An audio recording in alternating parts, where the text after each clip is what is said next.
What we want to be doing tonight is this: gathering in our beautiful worship space at St. Clement's, a space overflowing with tangible symbols: a jug of water, a basin and a towel, a table set with bread and wine. We want to be washing each other's feet, sharing in the Eucharist, singing our way into the darkness where we could remain together in prayer before slipping out quietly into the night. What we are doing is this: staying put. Like most of our worship over the past year, our time together tonight is at a distance. And there really is no complete virtual equivalent. And this is an absence, an ache that is now familiar to us, that we need to put up with just a little longer, we hope. Staying put. Rowan Williams wrote in an essay last year at this time that Maundy Thursday is about staying put, about loving those that God has placed around us, just as Jesus loved those around him. Williams wrote, "The summons to stay put has an extra layer of significance this year, and we may well give a wry smile at it." That was a year ago. And it's probably safe to say that our wry smile has faded somewhat in the meantime. After this past year, if we are good at anything at all, it ought to be staying put, for we have certainly had plenty of practice. You'd think that we'd have mastered the Zen art of being alone, or that all that quality time as a family would really have brought us much closer together. That together or alone, we'd have thoroughly cleaned and redecorated our homes, learned to play an instrument or brushed up on a language. And perhaps the more successful or virtuous among us may have done just that. The rest of us, we're doing our best just to get along, muddling through with way too much time alone or way too much together time, and no real ability to alter our circumstances. At best, we're tolerating or abiding our present situation until some future event yet to be clearly defined. A vaccine, or is it two, to take place at some time yet to be determined, now or not quite yet, or 4 months from now, or whenever. It reminds me of a poem by Roger McGuff called "The Wrong Beds," and it goes like this: life is a hospital ward, and the beds we are put in are the ones we don't want to be in. We'd get better sooner if put over by the window or by the radiator. One could suffer easier there. At night, the impatient soul dreams of faraway places, the Aegean, all marble and light, where upon a beach as flat as a map, you could bask in the sun like a lizard. The soul could be happier anywhere than where it happens to be. Now that poem brings a wry smile to my face. Here we are tonight, each of us in our own abodes, with the opportunity to receive our scripture with eyes and ears, with mind and hearts. And while the lectionary usually abbreviates this passage for us, tonight we hear chapter 13 of John's Gospel in its entirety.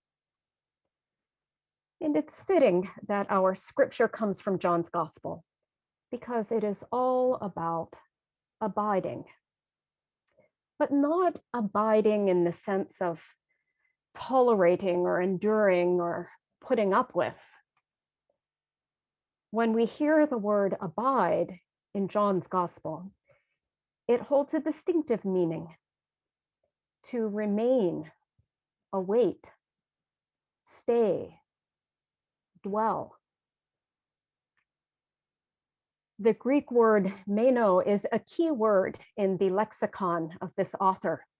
It's used 40 times in the Gospel of John and another 29 times in the letters of John. It appears in chapter 1 of John's Gospel, in Jesus's first encounter with his disciples, when they say to him, "Rabbi, where are you staying?" And he said to them, "Come and see." They came and saw where he was staying, and they remained with him. And the same concept is repeated throughout the gospel. It's woven throughout Jesus's everyday life with his disciples. And they're eating and they're drinking and they're talking and they're traveling. And it's wrapped around his transformative encounters with those he meets, culminating in the farewell discourse that continues from tonight's gospel, when Jesus says, "Abide in me as I abide in you. As the Father has loved me, so I have loved you. Abide in my love."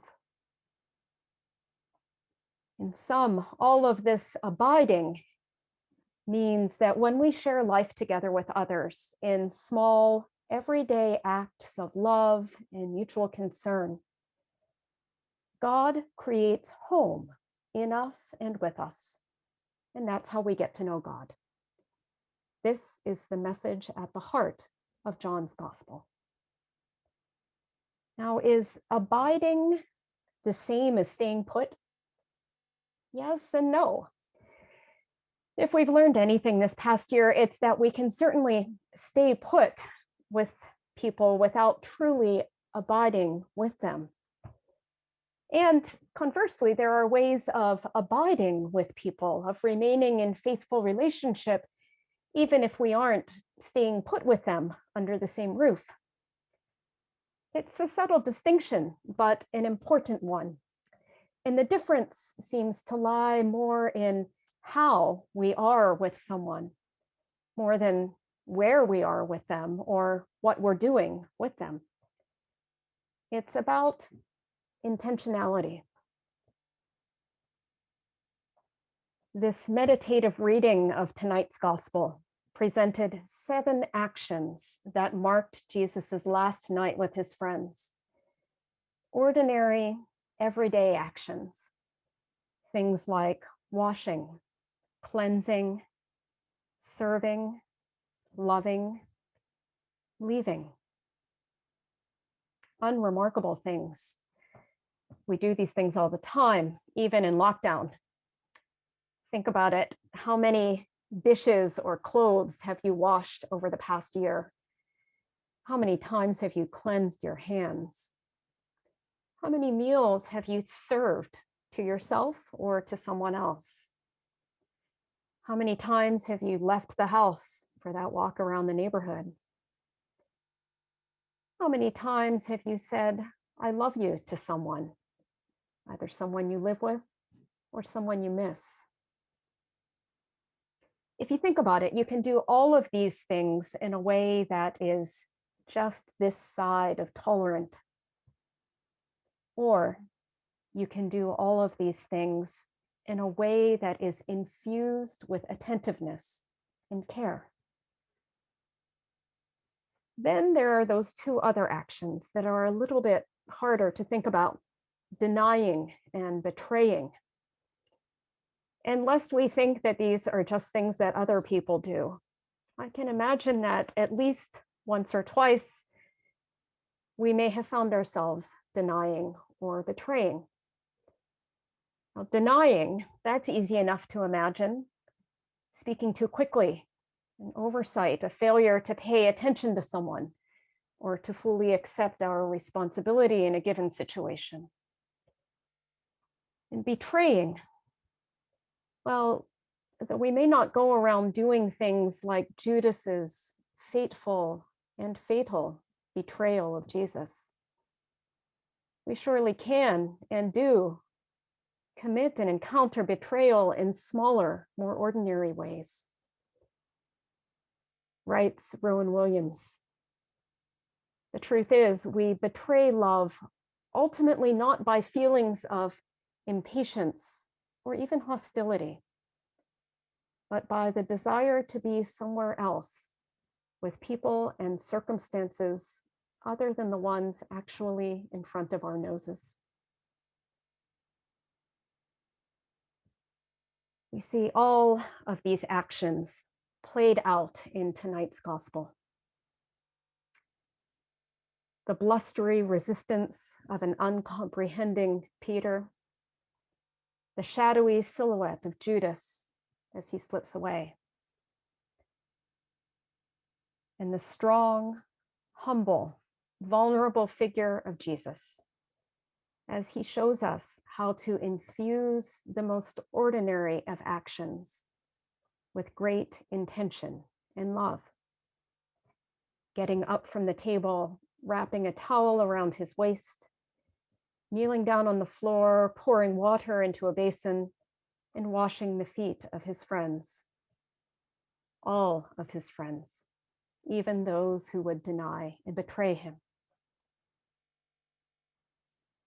And in these gestures of utter simplicity, Jesus, who is the Word made flesh, embodies a God who loves each one of us completely and wholeheartedly.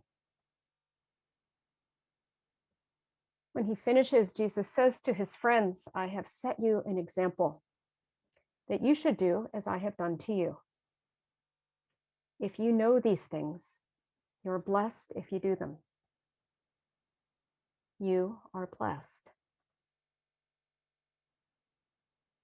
This blessing wasn't just meant for a few people in an upper room a long time ago. It's for us now. Jesus' blessing abides with us today through the enduring witness of the church, flawed and human as it is. And that blessing extends to each one of us, flawed and human as we are. And if we allow it to, that blessing can shape each and every one of our actions, flawed and human as they may be. I wonder, where is it that you yearn for God's blessing tonight? What relationship needs a dose of grace? What work cries out for inspiration? What space in your heart aches for healing? I invite you to take a moment of quiet now. Just consider, where do you long for blessing?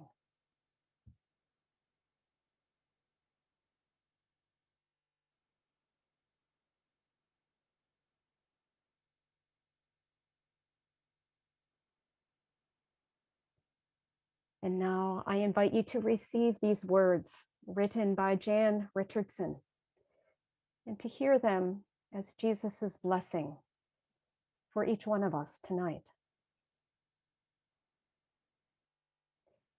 As if you could stop this blessing from washing over you. As if you could turn it back, could return it from your body to the bowl, from the bowl to the pitcher, from the pitcher to the hand that set this blessing on its way.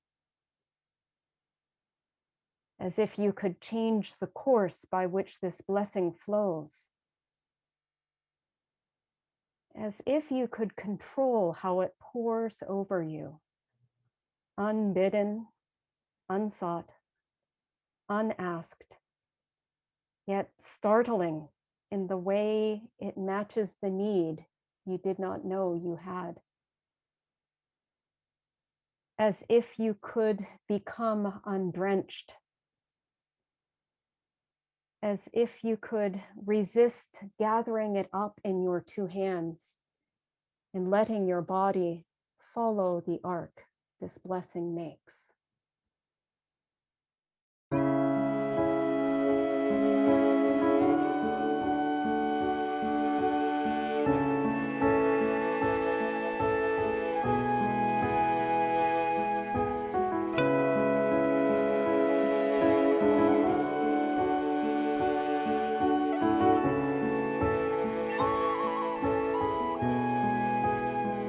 I have a home, eternal home, but for now I walk this broken world. You walked it first, you know our pain, but you show hope can rise again up from the grave. Abide with me, abide with me, don't let me fall, and don't let go. Walk with me, and never leave, ever close, God, abide with me. There in the night, Gethsemane, before the cross, before the nails, overwhelmed, alone, you prayed, you met us in our suffering and bore our shame. Abide with me, abide with me, don't let me fall, and don't let go. Walk with me, and never leave, ever close, God, abide with me. Oh, love that will not ever let me go, love that will not ever let me go, you never let me go. A love that will not ever let me go.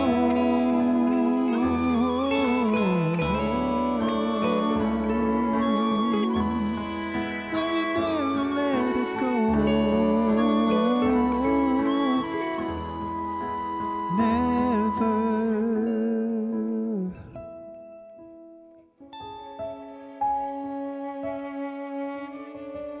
You never let us go.